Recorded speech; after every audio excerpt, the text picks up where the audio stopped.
17 minutes after 9 o'clock now. You know, 'tis the season. If you've been sniffling and sneezing, there's a good reason why. That's right, allergies are hitting Central Ohio with a punch.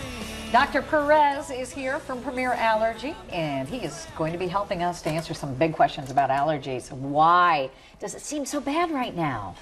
Well, I mean, the pollen counts are really high across the board. Really, we're seeing, you know, a lot of high grass pollens, and we had tree pollens being very high earlier in the season. So it's just really for people that suffer from those types of allergies, it's been a really bad time for them. It seems like it's worse this year than most. I mean, what is it about this year that's just so awful? So this has happened a couple times in the past as well, that we have these really long and sort of brutal winters, and that tends to contribute to just having a worse allergy season when spring finally arrives. When you have a long, prolonged winter it doesn't really warm up until later in the springtime, what you're going to see is that the pollens, first of all, just the amount of snow is going to contribute to the growth of the plants, and they're going to produce more pollen. And then, whereas where you would normally have sort of tree pollens and the grass pollens wouldn't necessarily overlap, then they do once the winter is longer. So and that just makes the springtime much more difficult for the allergy sufferers.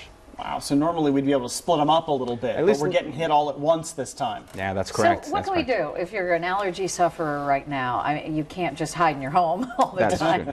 So what can you do to find relief? So there are a few things. I mean, to the extent that you can stay indoors, that will help when the pollen counts are high. Certainly, patients should be vigilant about when the pollen counts are at their highest, and know that they're at their highest risk. If they have sort of conditions that are not controlled, they do need to have their medications on hand, whatever they need to actually have their conditions best controlled.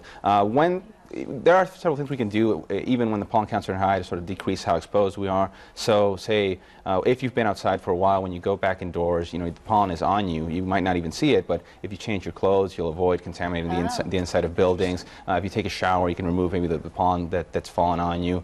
If you have an air purifier that you can use inside the home, that can help decrease the pollen counts. When you're outside, it's really tough. It's really tough to actually avoid it once you're outside. Do your allergies change? I mean, for some of us, it seems like we've developed new allergies as we've gotten older. Is that a thing? Yeah, absolutely, absolutely.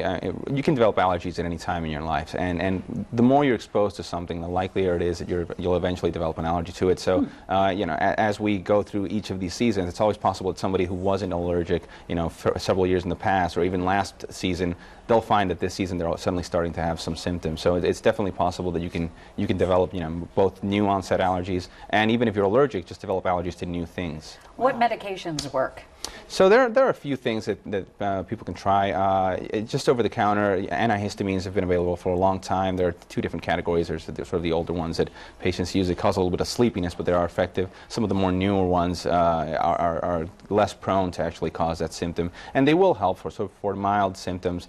Things like Claritin or Allegra or Zyrtec, those things will help some of the milder allergies. There are other medications also available over the counter that just this year came out, the intranasal steroids. Flonase? Flonase and Nasacort are the two that are available over the counter. Those will help with the nasal symptoms quite a bit. They do require that patient use them consistently. If they only use them occasionally, the response really isn't that good. But those two medications will help patients initially, and if they don't, then the other options sort of are to visit, you know, a board-certified allergist to see what other options are available to them. Get the big stuff. And sort of go for the big stuff. You're going to be in Social Media Cafe for us throughout the show, so if you have a problem in particular or you want some answers, Dr. Perez will be here to help you answer that. You just go to our Facebook page, and that's facebook.com/GoodDayColumbus, and he'll chat away throughout the rest of the show. Thanks very much. We'll check in with you again in a few minutes to see what kind of questions pop up on the page. Excellent. Thank you. Coming up next, it's our very own challenge. It's Cam versus food. Watch as he attempts the Terminator.